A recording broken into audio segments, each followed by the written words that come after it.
Yo, what is going on, everybody? It's Juan Solo here with ASQD Gaming, and welcome back to the channel. Thank you all so much for tuning in today for another Ghost Recon Wildlands video. So today's video, we're going to be talking about the update that is coming out tomorrow for Ghost War and Ghost Recon Wildlands, the Extended Ops update. So this is going to be a big update that's going to add a lot of things to PvP, new game modes, new maps, and a few other things, some tweaks and stuff to the classes, but they are also going to be adding a few things to the campaign mode that I think you guys will be very excited about.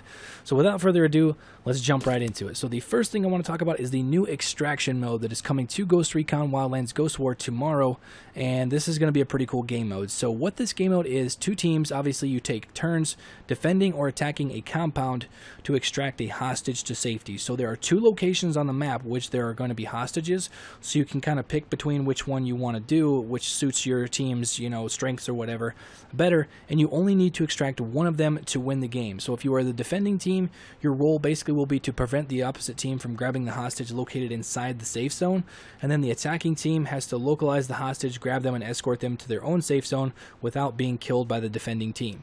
So I think this is going to be a lot of fun seeing how this game mode plays out. A lot of cat and mouse, a lot of strategy, and it should be a lot of fun to see exactly how this game mode plays out.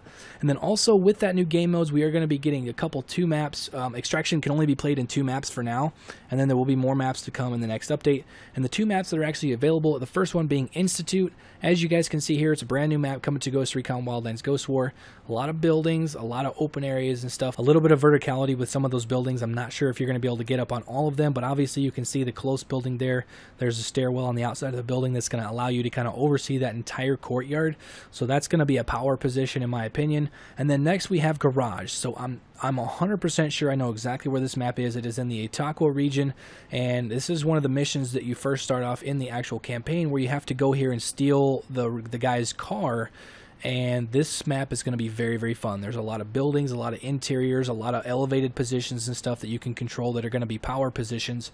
And I'm really looking forward to playing this map because it's going to be a lot of fun. I honestly probably went through and took down this base in the campaign mode probably 6 or 7 times just because it was such a fun location, and then doing it all sorts of different ways. So I know the ins and the outs of this map, so I'm really going to be looking forward to playing this map.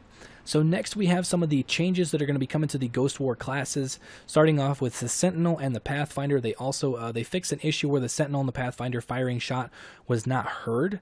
The sound of the shot was not being heard by teammates and enemies, which was kind of a overpowered thing if the enemies could not hear you actually shoot. And then on the Artillery class, they fixed an issue when launching a mortar strike, the player's position would be revealed on the TAC map, which was something that had been very broken, and I'm glad to see that being changed. Next, they kind of gave the Predator a little bit of a nerf. They basically removed the Predator's assault-specific HP bonus, and they also reduced the HP gain when you activate the Adrenaline Rush mode. So you're going to be a little bit more vulnerable, but you're also still going to be obviously extremely lethal and versatile, but they did nerf the Predator a little bit. And then also they made it so that when you call in the medic drone, it'll now be marked on the enemy's, basically the enemy will be able to see it 1 second after being launched compared to the 6 seconds that all the other drones get, so that it's going to be a little bit of a nerf. It's going to be a lot easier to take down the medic drone, but the medic drone is a very powerful thing in Ghost War PvP, and I'm glad to see them kind of balance that out a little bit. And then there was a few other changes to some of the maps that's in Ghost War, including the warehouse and jungle base. They made it so there was a few exploits, and they blocked off a couple different places that it made it so that it was avoid camping and the negative gameplay experiences with those maps. And then also the urban incursion, they moved the uplink location in order to focus the gameplay more in the middle of the map in the open area. So that it was a little bit more open, a lot more gunfights, a lot less tight quarters and stuff. And then also there were several map level design updates with some of the other maps and stuff. And then also ranked mode, a few ranked mode changes, matchmaking and player rating. They did do that at the end of the match, so that basically you're going to find matches quicker with matchmaking, and then player rating, it's going to make it so that at the end of the map, it's calculated, towards the end of the map instead of at the end of each round. So it takes a little bit less time.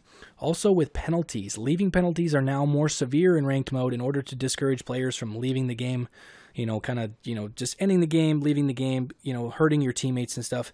They made those penalties much more severe. And then also the quick play penalties have not been changed. But the severe penalties for leaving, they're getting worse. So, make sure you guys don't be leaving any of the games early. So, and then they actually fixed a couple other things with the uplink and then user interface with the PvP. One of the big things with the user interface is they added a compass to the top in the match, the in-match HUD, which is going to make it so that callouts and stuff are easier because you're going to get an actual direction that you can call out by using that compass. Something huge for the game. I'm really glad they added it in there. And then also they added colorblind mode to the game, which I'm really excited to see that. Me personally, I'm not colorblind, but I do have a couple friends that I play with that have colorblind issues, and I'm really glad that they put that in the game. It makes it so that they can have a better experience and stuff like that. So, also, next up, guys, campaign changes. I'm really excited to announce, finally, after us asking for months and months and months, Fallen Ghost weapons are now going to be available in the main game as long as you have the DLC, the Fallen Ghost DLC, installed to your game. You will be able to use all of those weapons in the main campaign. Also, they added the colorblind mode to the actual campaign mode, which I'm not surprised. I figured they would put it in both. But like I said, the weapons coming to the main campaign from Fallen Ghost, that is absolutely huge. I can't wait to actually play around with those weapons and take down some bases and stuff like that. And then next, with the in-game store, they added the Ghost War crates to the Ghost War version and then Spec Ops crates. And with those crates, you're going to be able to unlock a lot of cosmetic gear items and stuff to make your character look different. You're going to be able to unlock some epic and then also exotic weapons and stuff. Exotic weapons in PvP and campaign, some epic weapons and stuff in campaign exclusives. And then also they came out with a new thing that you're going to be able to do with the PvP. They're going to have icon... I don't know exactly how they explained it, like icon costumes. So the first one being the fact that they are going to be bringing tier operators from Ghost Recon. So the first thing being they're bringing in the operators from Rainbow Six Siege, so you can actually play as those characters. Is you get them out of like your loot crates. You can get those costumes out of the loot crates and then actually go into Ghost War playing as an op from Rainbow Six Siege, which is pretty cool. I'm really looking forward to see how they expand on that with you know, future DLCs, if they're going to bring in some stuff from maybe some of the other Tom Clancy games, stuff like that. That's something really cool that's new to the game. And then last but not least, guys, if you guys don't go over to the Ghost Recon Network very often, you might want to now, because once this DLC rolls out tomorrow, they're going to be adding a list of all the items that you can get out of the battle crates on the Ghost Recon Network, so that it'll allow you to keep track of what you have and what you don't have. So that's going to be really, really big. That's probably going to be one of the first things that I do tomorrow, because I really want to see what's going to be coming in those battle crates, because they already did confirm in campaign we're going to have the chance to get epic weapons, exotic weapons, new vehicles, and a boatload of character customization coming to that. And then also some of that stuff will also be coming to PvP, but either way you will be able to use all of the actual character customization stuff in campaign and PvP. They're not, you know, exclusive to each other.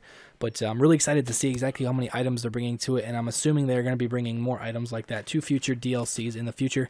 But that is pretty much all for the video, guys. If you guys enjoyed it, you guys are excited about the Extended Ops update coming out tomorrow, make sure to smash that like button. Also, if you are new to the channel, make sure to subscribe to stay up to date on all things Ghost Recon Wildlands, Far Cry 5, Escape from Tarkov, and many other games.